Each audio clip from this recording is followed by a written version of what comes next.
Өдрийн мэнд хүргэе. Бүгдээрээ сайхан болсон уу? За хамтдаа залбираад үгнээс сурья. Биднийг хайрлаад аварч өгсөн Бурхан танд баярлалаа. Аварч өгөөд зогсохгүй өөрийн чуулган дотор итгэлээр амьдрах боломжийг өгч байгаад баярлалаа. Өнөөдөр Антиох сургуулийн ахын дүүс нар маань хамтдаа Бурханы үгнээс сурах гэж байна.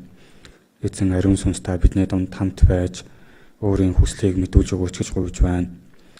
Бид нар эзнийг илүү их таньж мэдээд эзний өмнө хэрхэн яаж амьдрах ёстойгоо сураад зөв итгэлийн суурийг тавиад амьдрахад туслаараа. Өнөөдрийн үг нөхөрлийн бүхэл цагтаа хамт байж өхийг гуйж байна. Эзэн Есүсийн нэрээр залбирлаа. Амен. Хамтдаа 2-р Коринт номноос ишлэл уншъя. 2-р Коринт 4-ийн 16-аас 18.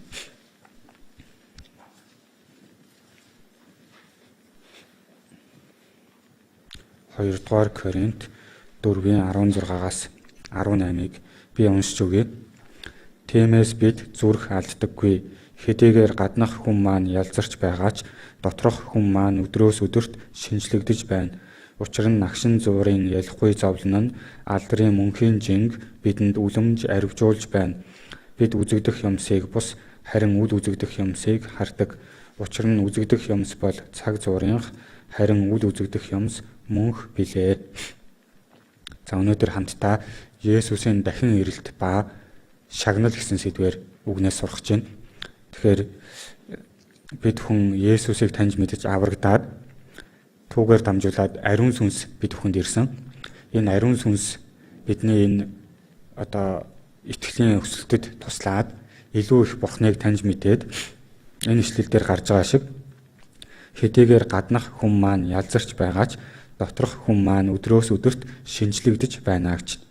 Өдрөөс өдөрт энэ Бурхны үгээр дамжуулаад чуулганаар дамжуулаад нөхөрлөөр дамжуулаад бидний энэ дотор хүн өсөж төлөвшөж байх хэрэгтэйг энэ ишлэл дээр хэлсэн байна. Тэгэхээр аврагдсан хүний нэг онцлог нь юу вэ гэхээр тэр хүнд өсөлт бий болдог. Өөрчлөлт бий болдог гэсэн үг. Тэгэхээр энэ Библийн номны зорилго ч гэсэн бид бүхэнд зүгээр нэг мэдлэгийг өгөх гээд байгаа ном биш. Харин өөрчлөлтийг өгөх гээд байгаа ном. Библийг уншаад өөрчлөгдөхгүй байгаа гэвэл би Библийг зүгээр мэдлэг болгоод буруу сураад ах боломжтой. За тийм учраас доторх хүн маань өдрөөс өдөрт шинжлэгдэж байна. Мөн учир нь агшин зуурын ялахгүй зовлон нь алдрын мөнхийн жинг бидэнд үлэмж арвижуулж байна. Тэгэхээр Бурхан яагаад хүнд энэ зовлон гэдэг зүйлийг зөвшөөрсөн болоо? Уул нь аврагдсан хүн үнэхээр Бурхан хүсгэл юм бол бүхэл зовлон бэрхшээлээс нь хамгаалаад өмгөөлөөд ингэж явах хүч чадал бол Бурханд байгаа. Гэхдээ Бурхан яагаад ихгүй бид хүнд энэ зовлон бэрхшээлийг өгдөг юм болоо? За тэр нь мэдээж олон шалтгаан байна. Энэ зовлон бэрхшээл гэдэг зүйлээр дамжуулаад хүний итгэл илүү төлөвшдөг гэж хэлж байна. Илүү их төвчээрийг итгэлийг сурдаг гэж хэлж байна. Тэгэхээр энэ зүйл байхгүй бол өсөлт гэж юм байхгүй болчихно. Тэгэхээр энэ ургамал ногооч гэсэн ургахын тулд өдөр шөнө ээлжлээд нар салхин цохиулж ээж сайн ургадагтай л адилхан. Бид бүхэнд ч гэсэн эдгээр зүйлсүүд гарцаагүй байж ээж илүү Бурхны өмнө цэвэр төлөвшсөн ийм итгэгч нар бий болох. Тэхийн тулд Бурхан энэ зовлон бэрхшээлийн өгсөн. Гэхдээ ганц дан бид нарыг төлөвшөх зорилгыг өгөө зогсохгүй дээрэс нь энэ зүйлээр дамжуулаад алдар шагналыг өгөхийг хүсдэг гэсэн үг. Тэгэхээр Деважинд очих юм бол мэдээж хүн болгон аврагдсан хүн болгон Деважинд очихч Бурханаас авах шагнал алдар гэдэг зүйл байна. Тэр нь гарцаагүй өөр байна. Аврагдаал тэгж ингэсгийгээл үгээ сонсчоод явж идэг хүн аврагдаад хичээнгүй үйлчлээд бүх нөхөрлөл дээрээ оролцоод ингээд сайн мэдээг хичээнгүй тараагаад хичээнгүй амьдардаг хүн хоёрын ялгаа байгаа гэсэн. Ялгаа байгаа учраас та нар хичээл зүтгэлтэй байгаараа. Би бүх зүйлийг нарийн тооцож бүх үйлсэд чинь шагнал өгнө гэж хэлсэн. Итгэгч хүнд нэг аяг ус өгсөн ч тэр шагналтаа шүү гэж Библиэр хэлж байгаа. Тэгэхээр зэрэг энэ чуулган дотор үйлдэж байгаа бүхий зүйл Бурхан шагналыг тооцоод хараад байж байгаа. Библиэлд энэ чуулганыг Бурхан хардгаа гэсэн. асран хамгаалдаг, тайрч арчилдаг гэж хэлсэн. За тийм учраас энэ нь алдрын мөнхийн жинг бидэнд үлэмж аривжуулж байна. Аврагдаад девачинд ороод боллоо. За би аврагдсан л бол одоо болчлоо. Өөр зүйл хэрэггүй. Энэ нь бол Бурхныг харахад зөв бодол биш. Тэрийг хараад Бурхан таалдгүй гэсэн үг. Зарим хүмүүс аврагдсан юм чи одоо болоо штэ гэд итгэлийн амьдрал дээрээ хүч гаргадаг. Хайн хандаад идэг. За тэр нь бол Бурхныг харахад үнэхээр одоо зохисгүй. Хүн одоо төрсөн эцэг эхээсээ одоо эцэг их нь одоо үр хөвгтөө төрүүлж байгаа штэ. За би төрчлөө одоо баяртай гэж явчихдаг үстэй. Тэгвэл угаасаа тэр хүн өөрөө бие дагаад хүүхд амьдрч чадахгүй. Эцэг эхийнхаа ээж ихээ мэмиг хөхөж сүүг нь ууж эцэг эхийнхаа хайр халамжин дотор байж ээж өсөж том болдог. Буцаад эргүүлээд тэр ачийн хариулах сэтгэл хүнд байдгүй үст. Ээж аавынхаа тэрнтэй л адилхан үнэхээр аврагдсан хүн бол Бурхныг хайрлах сэтгэл гарцаагүй байдаг. Бурхны төлөө амьдрий гэсэн сэтгэл байдаг. Надад хандсан бүх өгөөмөр хишгийнхин төлөө би эзэнд юу буцаах вэ гэд ихэнх чуулгануудын энэ тийм ишлэл байдаг те. Яг л тийм сэтгэл төрдөг гэсэн үг. Тэгэхээр сайн дурын сэтгэл байгаа зогсохгүй үүнд нь гарцаагүй Бурхны өгөх шагнал гэж байдаг. Мөнхийн улсад байгаа мөн энэ амьдрал дээр нь ч мэдээж Бурхан урамшуулж шагнах тохиолдол байдаг. Бүх шагналаа мөнхийн улсад л аавна гэвэл бас биш. Энэ ертөнцийн ч гэсэн Бурхны өгөх шагнал гэж байдаг. Үнэхээр хамтдаа Сургаалт үгс 22-ийн 4-р ишлэлийг уншъя.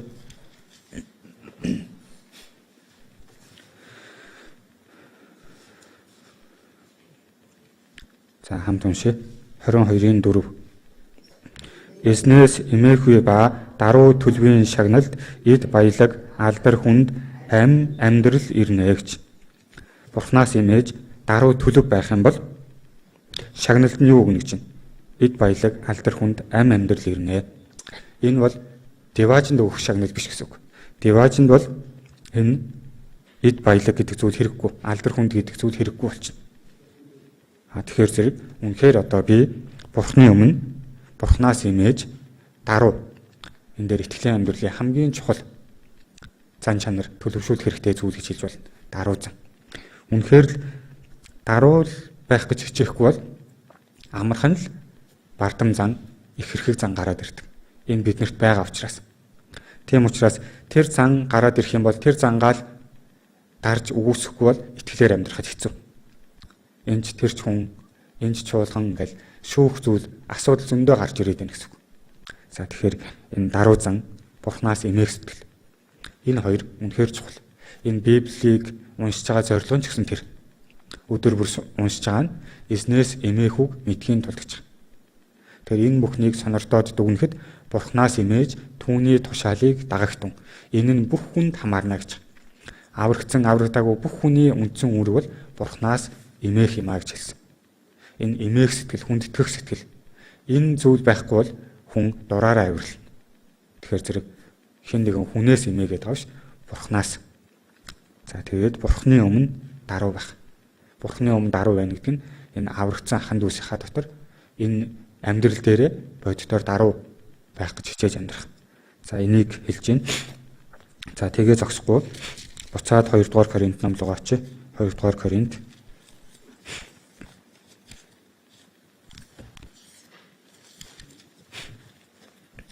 17 дээр учир нь нагшин зургийн ялахгүй зовлон нь алдрын мөнхийн жинг бидэнд үлэмж аривжуулж байна.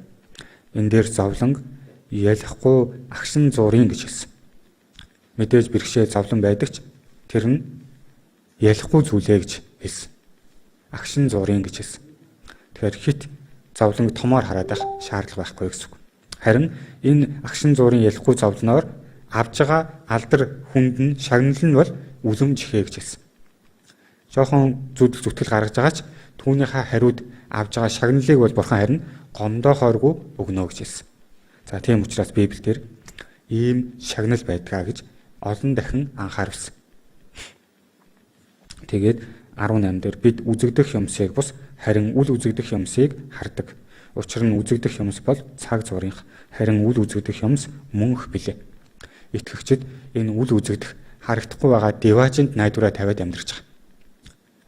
Олон асуудлын хариулт нь энэ деважин байгаа гэдэг энэ хариултаар шийдэгдэх боломжтой. Деважин байх. Хэрвээ деважин байхгүй байсан бол гомдлж болохоор олон шудраг бус зүйл байгаад байгаа. Гэхдээ энэ зүгээр үйл явцгаа ойлгож байна. Деважинд жинхэнэ мөн чанар нь илэр харагдана. Тэнд бол аль нь хэн бэ гэдэг нь үнэн шударгаар бүгд ил болчихно гэсэн. Одоо бол сайн мэдгүй. Хэн нь итгэлээрээ сайн амьдарч байгаа, хэн муу амьдарч байгааг мэдэх арга байхгүй. Тэгэхээр зэрэг энэ деважинд бол бүх зүйл үнэнч ил тод бий болно гэсэн.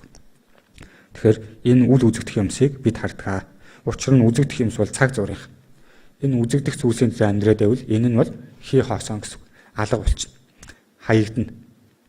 Бид нэр аврагдсан хүмүүс Есүс ирэх юм бол өнөөдөр ирэх юм бол өөр ингэсэн машин одоо юу байдیں۔ Орхиол явна шүү дээ. Орхих зүйлсүүд. Тэгэхээр цаг зуурын зүйлс. Энэ нүдэнд харагдж байгаа зүйлсүүд цаг хугацааны ирэхээр хуучирч муудаад алга болдог. Энэ бие махбод ч гэсэн цаг хугацаа өнгөрөх юм бол мууддаг. Харин үл үзэгдэх юмс мөнхийнх билээ. Бурхны өгч байгаа зүйлс нь дандаа мөнх зүйл. Мөнх ам, мөнхийн баяр хөөр, мөнхийн шагнал. Ийм зүйл угаасаа хүний хүсдэг зүйл. Энэ зүйлийг өгөх гээд байна. Тэгээ ийм зүйл байгаа учраас, үнэн учраас энэ зүйлийн төлөө хичээл зүтгэлтэй амь насаа үл хайрлан амьдрсан хүмүүс маш олон байна. За тэгэхээр хамтдаа энэ Есүсийн дахин амьдлын талаар бодож үзье. Тэгэхээр энэ Есүс загалмаа дээр цовдлогдсон, дахин амьдсан, Тэнгэр өөд өргөгдсөн, буцаад ирнэ гэж. За энэ үйл явдал ярихаар их хийсвэр юм шиг, нотлох баримт байхгүй юм шиг ингэж төсөөлөгдөж магадгүй. Гэхдээ Есүс энэ дэлхий дээр ирсэн гэдэг нь бол түүхэн үйл явдал. Энэнтэй маргах хүн байхгүй. Энийг үгүйсгэх хүн байхгүй. Есүс ирснээ нь бол хүн болгон мэдж байгаа. Бас Есүс загалмаа дээр цовдлогдсныг ч мэдж байгаа. Харин асуудал нь дахин амьдсан. За энэнд итгэдэг нь харин бага байгаа гэсэн үг. Тэгэхээр энэ Христ итгэлийн хамгийн чухал зүйл нь юу вэ? Энэ итгэгч хүмүүсийн ерөөсөө хамгийн одоо том найдвар нь яг юу юм бэ? Энэ итгэлийнх нь одоо гол сүм нь юу юм бэ? Ингэж одоо нэг хүн асуусан. Нэг кинон дээр гардаг. Христийн хавтас тэрэг гээд нэг кино байдаг байхгүй. Тэр уул нь хэрвээ боломжтой бол үзүүлэх гоё кино. За тэрэн дээр ямар үйл явдал гардггүй гэхээр нэгэн залуу гэр бүл байжгаад эхнэр нь сумд яваад аврагдчихдаг. Тэгсэн чинь нөхөр нь яг түүнд нь дургуутдаг. Хавчиж эхэлдэг гэсэн. Гэхдээ нөхөр нь болохоор бас одоо сэтгүүлч хүн байсан. Бас одоо боловсралтай тийм хүн гэсэн. Тийм учраас одоо бол байг гэж хэлээд бол одоо дийлээгүй. Эхнэр нь яваад исэн учраас ерөөсөө тэр сүмийн Библийг нь буруу гэдгийг эхнэртээ харуулад өгчээ. Энэ буруу юмд чи итгээд байна гэдгийг л би нотлоод өгчээ. Тэгвэл болно гэж ингэж батсан. Тэгээ тэр залуу нэг пастор дээр очиод асууж байгаа асуулт нь тэр. Энэ Библийн хамгийн чухал зүйл нь яг юу юм? Хамгийн чухал нь тэрийг надад хэлээд өгч гэсэн. Тэгсэн тэр пастор юу гэсэн гэхээр дахин амьдлал гэж хэлсэн. Есүсийн дахин амьдлал бол энэ итгэгч хүмүүсийн итгэлийнх нь үндсэн суурь юм. Хэрвээ дахин амьлааг бол та нарын бидний итгэл хоосон. Бид нар ч гэсэн дахиад амьлна гэсэн нотлохоо байхгүй. Бас Есүс миний гмийн төлөө үнэхээр өгч миний гмийг уучлсан гэдэг нь ч найдваргүй гэсэн үг. Тэгэхээр Бурхан Есүсийг дахин амьлуулснараа үүнийгээ бүгдэд нотлсон юм а гэж хэлсэн. Дахин амьлсан учраас Есүсийн үхэл ямар утга учиртай байсан бэ гэдг нь ил тод болсон. Хэрвээ дахин амьлааг бол Есүс магадгүй итгэгч бус хүмүүс өөрийнхөө гин буруугаас болоод үхсэн ч гэх юм уу. Тэгээ тэр үхсэн юм бол та нар тэр үхсэн хүнд итгэж яах гэдэг ингээ үхэл дуусах юм шүү. Ингэж бодож байна. Гэхдээ Есүсийн дахин амьлал байгаа учраас яг уу энэ бидний итгэл бол үнэхээр баттай. 1-р Коринт 15 дугаар бүлгээс.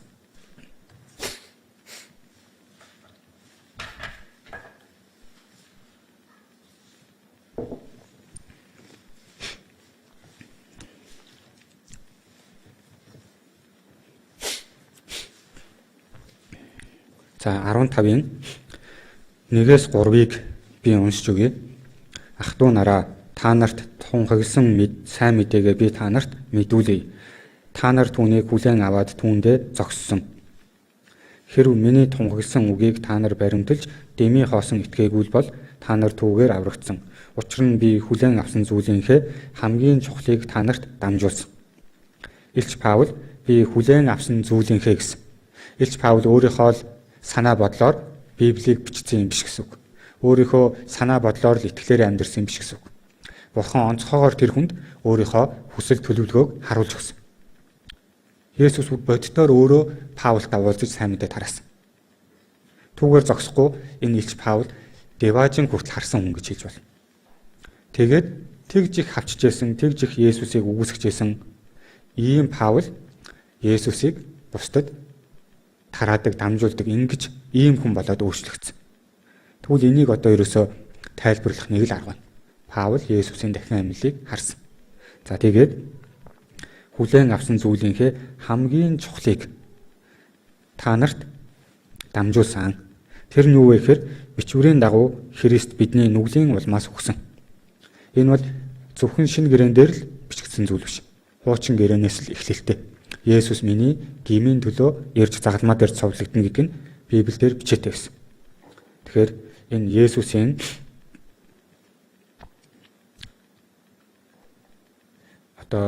Есүсийн талаар Библиэлд зөгнөгдсөн 320-оос 350 орчим энэ хуучин гэрээн дээр Есүсийн талаар зөгнсөн ийм олон зөгнөл байсан гэсэн. Тэгэхээр энэ бүх зөгнөлийг биелүүлээд төрсөн нэг нь Есүс байхгүй. 300 гаруй удаа Есүсийн талаар зөгнсөн өөр янзаар. Гэтэл тэр бүх болцлыг биелүүлээд төрсөн нэг нь Есүс гэсэн үг. Тийм учраас бичвэрийн дагуу Христ бидний нүглийн улмаас өгсөн. Бидний нүглийн улмаас, миний нүглийн улмаас л өгсөн гэсэн үг. Миний нүглийн хариуцлагыг өөртөө авсан гэсэн. За ингээд өгсөн бөгөөд оршуулгдан бичвэрийн дагуу 3 дахь өдөртөө амьлуулагдсан. Мөн бичвэрийн дагуу эргээд ясан амьлсан гэсэн үг. За тэгэхээр энэ дахин амьлал бол яг нь Есүсийн үхэл ба дахин амьлал нь энэ итгэлийн цөмнө гэж хэлж байна. Хамгийн чухал гэж хэлж байна. Дахин амьснараа энэ Есүсийн үгэнд итгэх итгэлийг өгж байгаа гэсэн үг. Үхлийн дараа юу байгааг үхээд үзсэн хүн л хэлж чадна шүү дээ үнэн боддоор. Гэтэл үхэж үзээгүй хүн үхлийн дараа тийм юм байгаа гэдээ яриад байвал итгэхэд бэрх. Харин Есүс яасан? Үхчээд амьдсан байхгүй. Тийм учраас энэ хэлсэн зүйл нь үхлийн дараах зүйл нь там Деважин байгаа гэдэг нь үнэн гэсэн үг. Бид нар дотор үхэж үзсэн хүн байхгүй шүү дээ. Харин үхэж үзсэн нэгэн биднэрт хэлж Деважин байгаа, шагнал байгаа, там байгаа гэж ингэж хэлж байгаа. Тэр энэ нь баттай дахин амьсан учраас.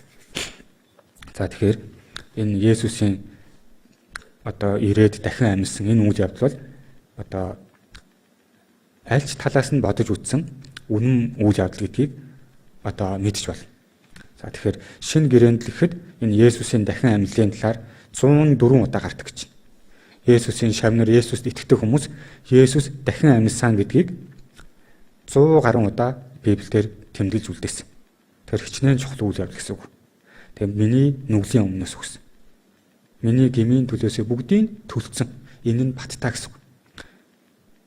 Тэгэхээр энэ Христ Есүс нүгэлтнүүдийг аврахаар ертөнцид ирсэн гэдэг нь итгэмжт бөгөөд бүрэн зөвшөөрөхөд зохистой үг мөн гэж. Энийг бүрэн хүлээж авахд болохоор зөв шүү гэж. Тийм учраас энэ гмийн асуудлыг бүрэн шийдвэрлээд өгсөн. Үхлийн асуудлыг Есүс л шийдвэрлэх өгсөн. Хүн төрлөختний хамгийн том саад байхгүй.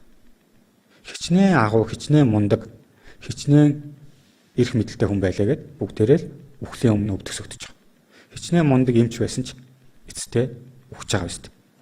Тэгэхээр энэ түүхэнд их алдартай, үнэхээр алдар суутай агуу хүмүүс. Небухаднезар Вавилоны агуу хаан байсан. Тэр үхсэн. Персийн Ахашвераш бас л агуу нэр төрөөр алдартай. Бас л үхсэн.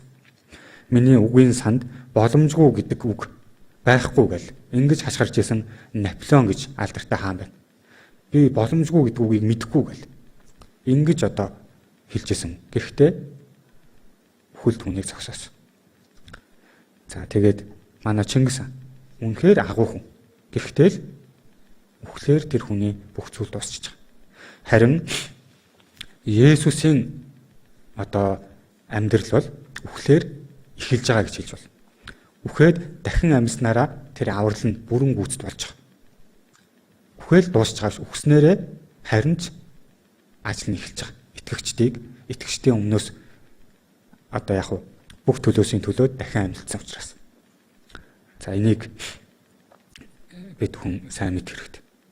Тэгэхээр энэ дахин амьлал үхэл дууссан юм шиг дахин амьсан. Илж Паул за хамтдаа Үүс номноос харъя. Үүс 8 дугаар бүлэг.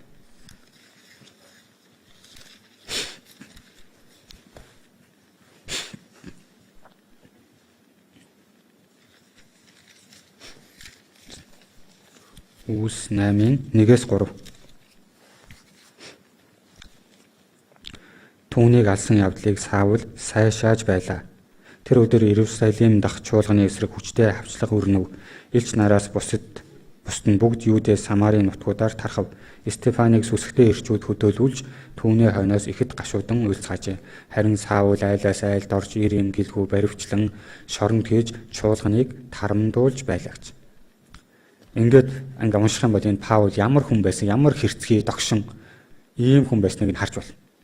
Энэ Есүсийг үздэг хүн байсан. Есүс итгэдэг хүмүүсээ бүр алж ийсэн. Есүсийг тарааж исэн Стефаныг чулуугаар шидэд алхахт нь сайшаасан хүн. Гэтэл энэ хүн юунаас болоод яагаад ингээд Есүсийн төлөө өөрийнхөө амийг зориулв? Нэг л шалтгаан байна. Есүсийг харсан. Есүсийн дахин амьлал баттай. Үхэл бүх зүйл дуусчихгүй юм байна. Диваажин байгаа юм байна. Тийм учраас тэр өөрийн тэр эрх мэдэл, нэр алдар бүгдийг хайсан. Хог шаарамд үтсэн. Энээс илүү зүйлийг харсан учраас тэгж амьдэрсэн. Тэгэхээр энэ Паулийн амьдрал бол Есүсийн дахин амьлалтай холбоотой. Энийг хараагүй бол энэ хүн тэгж амьдрахааргүй боломжгүй гэсэн үг. Дараа нь 1-р Коринт 15 руу очие.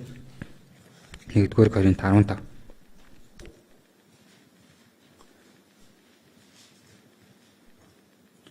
Тавдугаар ишлэл.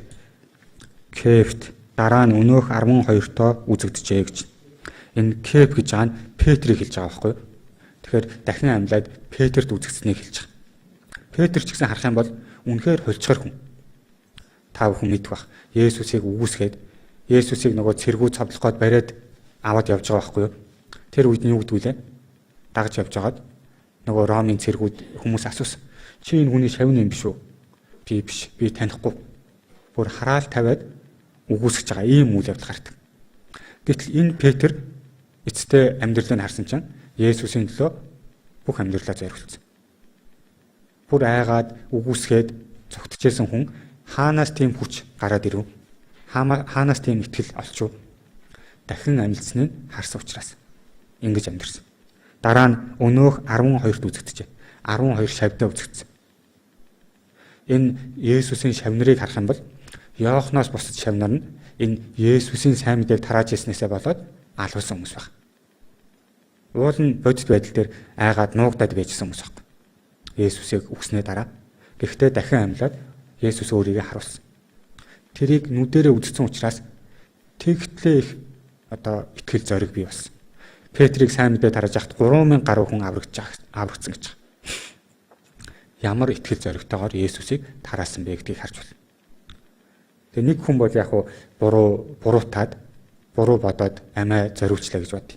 11-үүлээ Есүсийн төлөө амиа зориулна гэж байх. Худлаа байсан бол тэгэх боломжтой болов. Деваачин байхгүй бол тэгэх болов. Тэхгүй. Тиймээс энэ ч гэсэн Есүсийн дахин амьлалтын нотлох. Библийн сайн мэдээний 4 ном Есүсийг үгснээ дараа нэг 70 жилийн дотор бичигдээ дууссан байхгүй. Гэтэл хэрвээ тэр сайн мэдээний 4 ном дээр дөрүүлэн дээр нь Есүсийн дахин амьлал гарч байна. Хэрвээ худлаа байсан бол тухайн үеийн хүмүүс энийгээ болоо яагаад ийм худлаа юм бичээд байгаа юм бэ? Ингээд Библийг бичүүлэхгүй байсан гэсэн. Тэгэхээр Библи бичигдсэн нь ч гэсэн үнэн учраас ингээд өдийг хүртэл бидний гарт дээр хүрээд ирсэн. 6 дугаар ишлэлийг харъя. Үүний дараа тэр 500 гаруй ах トゥ нарт болон ах トゥ нарт нэг мөчөд үзэгдсэн бөгөөд одоо болтол тэдний олонх нь амьд байна. Харин зарим нь нойрсож. Яг нэг хүн харсан бол хий юм харсан гэж бодъё. Шавнар нь л Есүсийн дахин амьлалыг харсан бол бас жоохон эргэлдэж байна. Гэтэл энэ дээр юу гэж байна? 500 гаруй ах トゥ нарт нэг мөчөд үзэгдсэн гэж. За тэгэхээр энэ Есүсийн дахин амьлалыг харсан гэрчнэр бол яг маш олон байна. Тэгэхээр Есүс өөрийгөө дахин амьлсан гэдгийг за Үлс 1-р бүлэг дээр би уншиж өгье. Үлс 1-ийн 3 дээр зовлон эдэлснийхээ дараа тэрээр амьд гэдгээ 40 хоногийн турш элч нартаа маргашгүй олон нотлохоогоор харуулж Бурхны хаанчлалын тухай айлдаж байв. Маргашгүй олон нотлохоогоор харуулсан учраас Шавнар нь сайн мэдээний төлөө бүх зүйлээ зориулж чадсан. Бурхны хаанчлалын тухай, Деважингийн тухай гэсэн. Тэр Шавнар нь тэгтлээ хичээл зүтгэлтэй амьдарч чадсан. За буцаад 1-р Коринт номлого очи 15 дугаар бүлэг. Дараа нь тэр Яаковт тэгээд бүх элч нарт үзэгдсэн. Өөрийнхөө дүүд үзэгдсэн. Бүгдийн эцэст дутуу төрсөн мэт надад ч тэр бас үзэгдсэн билээ гэж. Энэ өөрийгөө хэлж байгаа. Эцэстээ үнэхээр одоо яг элч гэж нэрлэгдэх зохисгүй. Ийм надад Есүс үзэгдсэн. Дахин амьсан Есүс үзэгдсэн гэсэн. За тэгэхээр энэ одоо яг Есүсийн дахин амьлалыг харсан учраас л элч Паул болоод Шавнар нь сайн мэдээ өдий хүртэл биднэрт дамжуулагдаж ирсэн. Энэ ингээд дамжуулагдаад ирсэн гэсэн бидний одоо энэ цаг үед.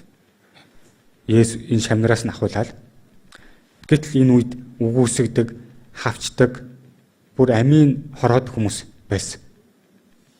Зүгээр би Есүст итгэдэг гэд эрх чөлөөтэйгээр итгэлээ тунхаглаад одоогийнх шиг амьдрч болохооргүй тийм хэцүү цаг үеигч тус. Түүхэн дээр харах юм бол 60 сая гаруй хүн энэ Есүсийг сайн мэдээг тарааж байгаад амиа алдсан гэж. 60 сая гаруй хүн. Бүгдээрээ буруу итгэсэн хүмүүс юм болов? Бүгдээрээ солиорсон хүмүүс юм болов? Тийм гэж хэлэх аргагүй. Тэгэхээр энэ сайн мэдээний хүч, дахин амьлалын хүч тэр хүмүүст нөлөөсөн гэсэн үг. Боддоор энэ Деважинд бүх итгэл найдвараа тавиад амьдэрсэн. Тэгээд хүмүүс Есүсийг дахин амьлсан энэ баттай байгаа учраас ийм үйл явдал болоо сайн мэдээ тараагдаад байна. Гэтэл энийг хүмүүс үгүйсгээд идэв. Есүс дахин амьлаагүй юм шүү. Шавнар нь худлаа юм зохиогоод байгаа юм шүү. Тэгэх боломжгүй гэсэн. Тэгсэн байх боломжгүй. Хүн худлаа зүйлийнхаа төлөө амиа зориулж чадахгүй шүү. Дахин амьлаагүй хүнийг дахин амьсан гэж тэр хүнийг ярьж авч байгаа хүн гэдэг тийм мунхаг хүн байхгүй. Хий хоосон зүйлийн төлөө тэгж олон хүн амиа зориулахгүй гэсэн. Дээрэс нь энэ дахин амьлна гэж өөрөө Есүс урьдаас айлдж ирсэн байхгүй. Олон удаа хэлж ирсэн. Гэтэл тухайн үед Есүсийг үгүйсгэжсэн хүмүүс, Есүсийг цагламаа дээр цовдсон хүмүүс юунаас их сэрэмжилсэн бэ гэхээр за ямар ч байсан алж авлаа. Одоо тэр дахин амьлна гэдэг зүйлийг л одоо хэрвээ яг үнэн болчих юм бол хүмүүст цуу яриа тарчих юм бол бүр эхнийхээсээ 7 дор юм болно. Тийм учраас шарилын яасан том чулуугаар манаад цэргүүдээр хамгаалсан байсан. Гэтэл тийм байхад одоо Есүсийн бууш гэж байхгүй. Тийм байхад хэн хулгайлж чадах вэ? Хулгайлах боломжгүй. Бас энийг үгүйсгдэг хүмүүс Есүсийн цогцыг Шавнар нь хулгайлсан юм шүү гэсэн. Тэг Шавнар нь хулгайлсан бол тэгтлээ Есүсийн төлөө амьдарч чадахгүй. Тэгээд Ромын цэргүүдийн хамгаалалт бол бат бөх. Тэр том хад тэгээд хулгайлах хүч тэр Шавнарт зориг байгаагүй. Тэгвэл өөр хүмүүс хулгайлсан юм шүү. Хэрвээ өөр хүмүүс авсан бол Шавнар нь Есүсийг дахин амьсан гэд тараагаад явж явах үед нь бойлуулж байгаа шүү. Бити явдлаа яриад гар. Тэгэхээр энэ дахин амьсан нь энэ түүхэн талаасаа, логик талаасаа үнэн үйл явдал. За түүгээр зогсохгүй бас үгүйсгдэг хүмүүс. Дахин амьлалд итгэхээс татгалздаг хүмүүс. Деважин байгаад итгэж чадахгүй хүмүүс, нүдэнд харагдахгүй байгаа зүйлээ итгэж чадахгүй хүмүүс үгүйсгдэг. Тэрний нэг шалтгаан нь Есүс тэгвэл үхээгүй юм шүү. Цагламаа дээр цовдлогдсон гэж яриад байгаа боловч үхээгүй байсан юм шүү гэж ярьдаг. Тэр ч гэсэн боломжгүй гэдгийг тэр кинон дээр гардаг. Ангаагийн шинж тухааны талаас Есүсийг үхэх үед цэргүүд цээжлүүн жадалдаг байхгүй. Тэгсэн чи юу гардаг вүлээ? Цус ус гардаг гэж. Гэтэл энэ үйл явдал хүн яаж үхэхээрээ ингэж үхдэг вэ гэхээр амьсгал нь бүглэрч үхэхээр. Тэгэхээр Есүс одоо загалмаа дээр цовдлогдохын өмнө маш их ташуурдуулсан, маш их цус алдсан байсан. Тэгээ загалмаа дээр ингээд цовдлогдсон. Амьсгалахын тулд яг цээж өргөж ингэж амьсгална ёстой. Бүх биеийг хөдлөнө. Сүүлдээ тэг амьсгалах тэнхэлгүй болоод амьсгал нь бүтэж өгсөн байх гэсэн. Тийм учраас тэр цээжинд нь тэгж цус ус хуралдгаа гэж эмчнэр олж мэдсэн. Тийм учраас энэ Библийг бичсэн хүмүүс эмчнэр биш шүү дээ. Гэтэл үнэн бодиттой зүйл явдал байсан учраас тэгж бичсэн. Тэр нь анагаахын шинжлэх ухаанаар яг хүн хөх юм бол ийм зүйл болт юм. Есүсийн хүлтэй бүрэн тохирч байгаа гэсэн. За тэгэхээр энэ Есүсийн дахин амьлал энэ итгэгчдэд маш том урам зориг, итгэл найдварыг өгдөг. За тэгээд 1-р Коринт 15-ын 23-ыг уншъя. Харин тус бүр өөрийн дараалалтай байна. Христ бол анхны үр жимс, дараа нь түүнийг ирэхэд Христийнхэн амьлуулагдана. Тус бүр өөрийн дараалалт. Христ бол анхны үр жимс, анхны дахин амьсан хүн гэсэн үг. Дараа нь түүнийг ирэхэд Христийнхэн амьлуулагдана. Дараа нь түүнийг ирэхэд гэж. Дахин амьлаад Тэнгэр өвдө оцсон. Үйлс 1-р бүлгээс харъя. Үйлс 1-ийн 11. Үйлс 1-ийн 11. Үйлс намын 1-ийн 11-ийг уншъя. Галилийн ирчүүдээ та нар юунд тэнгэр ширтэн зогсно вэ? Та нараас өргөгдөн тэнгэрт аваачигдсан энэ Есүс тэнгэр өөд хэрхэн явсныг та нар харсанчлан яг тийхүү буцаж ирнэ гэв. Яа нэг чинь буцаж ирнэ гэсэн. Энэ бол амлалт. Одоо Есүс жинхэнэ цог жавхлантайгаар ирэх мэдлэлтэйгээр буцаж ирнэ. Эхлээд бол боолын дүрээр ирсэн. Дорд байр суурьнд ирсэн. Малын тижээлийн твшинд ирсэн. Одоо ирэхдээ бол хааны ирэх мэдлэлтэйгээр ирнэ. Сүр жавхлантайгаар ирнэ. Шүүгчээр ирнэ гэсэн үг. Тийм дахин ирэлт байх. Дахин ирээд итгэгчтэй авч явна. За ийм найдвар бид нарт байна. Тэгэхээр дээр үеийн итгэгч нар энэ зүйлээр бие биенээ тайтгаруулж, урамшуулж, зоригжуулдаг байсан. Мараната. Есүс дахин ирнэ гэсэн. Есүс дахиад ирнэ. Тийм учраас төвчээрэй.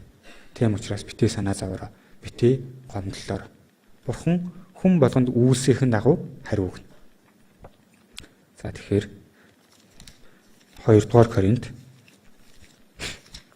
2-р Коринт 5-ын 10.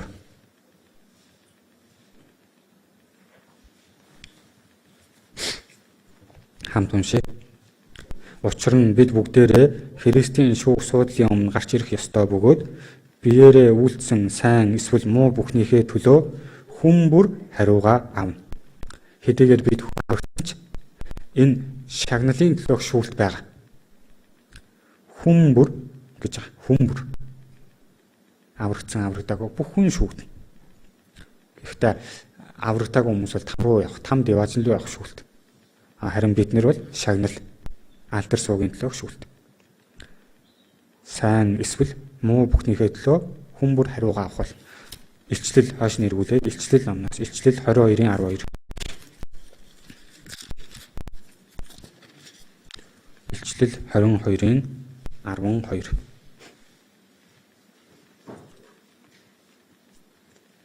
Хамт уншъя. Харагтун би удахгүй ирнэ. Хүн бүрд үйлснийхэн дагуу буцаан төлөх шагнал минь надтай хамт байгаа. Би удахгүй ирнэ. Хүн бүрд үйлснийхэн дагуу буцаан төлөх шагнал минь надтай хамт байгаа. Энэ дэлхий дээр хүн бол үйлснийхаа дагуу хариу авахгүй ч хүмүүс байдаг гэсэн үг. Хичнээн хичээж бүтгэж хөдөлмөрлөөд тэрийг үнэн зөвөөр үнэлүүлж чадахгүй тохиолдол яг энэ дэлхий дээр бол зөндөө байдаг. Харин деважинд бол тийм байхгүй. Бурхан бүх хүнд үйлсийн дагуу үнэн шударгаар хариуг нь төлж. Тийм учраас хичнээн одоо тайтгал болох уу? Энийг одоо бид хүнд Бурхан захиж хэлсэн. Үйлснийхэн дагуу буцаан төлөх шагнал надтай хамт. Үнэхээр энэ ертөнцийн үйлснийхээ дагуу авдаг байсан бол хичнээн сайхан. Гэтэл харахаар тийм биш. Хуудал, хуурамч, залхаа, буруу муу хүмүүс нь илүү өргөмжлөгдөд идэг. Үнэн шударгаар хөдөлмөрлөжсэн хүмүүс нь хохироод багааг багаар үнэлүүлээд идэг. Энэ нийгэм Энэ хорвоо дээр бол яг тийм зүйл байдаг. Үйлснийхаа дагуу үнэлүүлж чадахгүй тохиолдол байгаа. Харин бурхан бол шударга бус биш ээ. Би үйлсийнхэн дагуу буцааж төлнө. Бүгдийг нь харж байгаа гэсэн. Бүгдийг нь хардаг. Бүх үйлсийг, нэг аль усыг бид нарыг ширтээд харж байгаа. Та нарын үсэгч нь хүртэл тоосон гэсэн. Бурхан бол хайнга биш гэсэн. Нарийн тооцдог. Ийм нэг. Тэгэхээр энэ Христийн дахин амьлал, дахин ирэлт, шагнал энэ бол бид нарын хамгийн том найдвар, санах, бодох, зурах ёстой зүйл гэсэн үг. Шагнал байх. Бурхан шударгаар хариу өгөх өдөр байх. Шударгаар Бурханы өмнө амьдралаа үнэлүүлэх өдөр байх. Одоо бол шударгаар үнэлүүлж чадаагүйдээ харамсаа сууж байгаа хүмүүс байж бол би тийм гавьяа хийхэд намайг үнэлээгүй дээ гэд заримдаа манай Ахмад хүмүүс бас тийм гомдол би сонсч байсан. Түр намайг үнэлээгүй мөө гэд одоо медаль авахгүй бас харамсаад байдаг хүмүүс би сонсч байсан. Тэгж их зүтгэжсэн өвөн юм ээ. Гэхдээ үнэлүүлж чадаагүй. Ийм зүйл байдаг. Харин бурхан бол тэхгүй. Лук 21-ээс харъя. Лук 21-р бүлэг.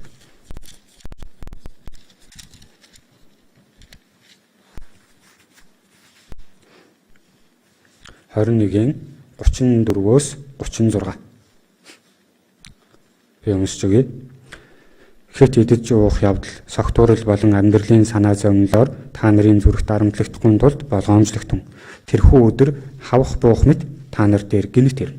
Дахин ирэлт эхэлж байгаа. Есүс гинт ирнэ. Тийм учраас хэд энэ амьдралын асуудалд хамаг найдвараа тавьчих болохгүй. Энэ газрын бүх гадаргаар нутаглагчдын дээр ирэх болно. Харин болох гэж буй энэ бүхнээс зайлсхийх хүч чадалтай байж хүний хүүгийн өмнө зогсохын тулд залбирч ямагт сэргийг багт. Есүсийн өмнө зогсох өдөр байгаа. Тийм учраас залбирч сэргийг багт гэж. За үгүй ингээд дуусгая. Хамтдаа залбирая.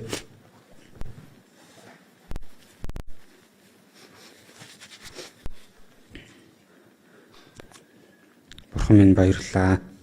Өнөөдөр бид хүнд Есүсийн дахин амьлал, дахин ирэлтийн талаар зөв шударга шүүлт байгаа талаар үүс бүхэнд шагнал байгаа талаар зааж өгсөн баярлалаа. Энэ үг хүний үг биш, Бурханы бид хүнд айлдсан, амлалтын үг билээ. Бид хүн энэ үгэнд итгээд, энэ үгэнд найдаад итгэлээрээ эсний өмнө зөв шударгаар амьдрч чадхад туслаарай. Бурхан таал бүхнийг харж, бүхнийг мэдэж, бүхнийг шударгаар шүүх учраас бид хүн Бурхан таны өмнө л өөрсдөө итгэлээ хамгаалж өөрийгөө зөв шударгаар амьдралаа авч явж чадхад туслаарай. Эзнийг ир хүртэл бидний итгэлийг эзэндээ хамгаалж бас энэ нэгүсэл дотор, чуулган дотор байлгаж өгөхийг гуйж байна. Эзнийг ирэх үед хүн болгон эзнэр магтуулсан тийм үгийг сонсч чадхад та туслаарай. Эзэн Есүсийн нэрээр залбирлаа. Амен.